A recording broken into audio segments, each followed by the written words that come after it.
વડાપ્રધાનના સ્વચ્છતા અભિયાનના આહવાનને ઝીલીને ઓખામાં સ્કાઉટ ગાઈડની વિદ્યાર્થીનીઓએ ઉત્તમ ઉદાહરણ પૂરું પાડ્યું છે। ઓખા બ્રહ્મ સમાજની વાડી ખાતે ચાલી રહેલા સ્કાઉટ ગાઈડ કેમ્પની અંદાજે 150 જેટલી વિદ્યાર્થીનીઓએ ઓખાના દરિયા કિનારે વિશેષ સફાઈ ઝુંબેશ ચલાવી હતી। ખોડિયાર મંદિર પાસેના દરિયા કિનારેથી પ્લાસ્ટિક અને અન્ય કચરો વીણીને 4 મોટા કોથળા ભરી તેનો યોગ્ય નિકાલ કર્યો હતો। આ તકે કેમ્પના ગ્રુપ ટીચરો દ્વારા વિદ્યાર્થીનીઓને સ્વચ્છતાનું મહત્વ સમજાવવામાં આવ્યું હતું અને પર્યાવરણની જાળવણી આપણી ભૂમિકા કેટલી મહત્વની છે તે અંગે માર્ગદર્શન આપવામાં આવ્યું હતું।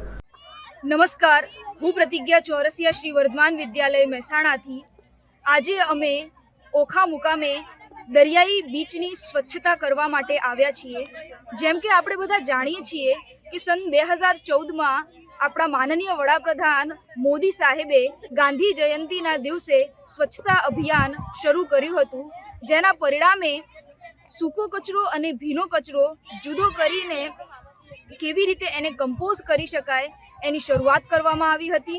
આજે સી સ્કાઉટની અંદર 10 જિલ્લાની લગભગ 150 ગાઈડ બહેનો અને ગાઈડ કેપ્ટન દ્વારા આ દરિયાઈ બીચની સ્વચ્છતાનું કાર્યક્રમ થયું હતું। આભાર। वंदे मातरम। मेरा नाम पायल देवासी है। हम सूरत जिले से आए हुए हैं।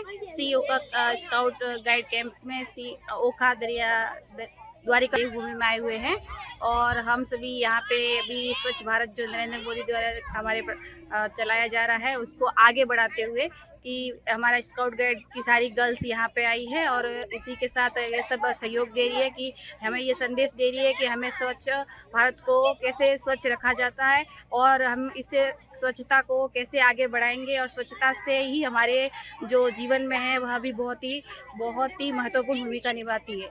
धन्यवाद। મારું નામ દર્શના છે। હું નડિયાદથી આવું છું। હું પ્રેસિડેન્ટ ગાઈડ અને ગાઈડ કેપ્ટન છું। આજે અમારે અહીંયા સી સ્કાઉટ ગાઈડનું આયોજન કરેલું હતું। એમાંથી નરેન્દ્ર મોદી સાહેબનું જે સપનું છે સ્વચ્છતા અભિયાન એ અંતર્ગત આજે બધા બાળકોએ દરિયા કિનારાની સફાઈ કરી અને 5-6 કોથળા બધો કચરો લઈ એક જગ્યાએ ભેગો કરેલો છે। નમસ્કાર। मेरा नाम जागृति उत्कर्ष पंड्या है।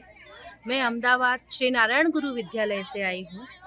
गाइड कैप्टन सब बच्चों को लेकर यहाँ पर आई हूँ मैं। और यहाँ पर जो नरेंद्र मोदी जी का सपना है स्वच्छ भारत अभियान, उसको आगे बढ़ावा देते हुए हमने सारे दरिया का किनारा साफ करने का प्रयत्न किया है।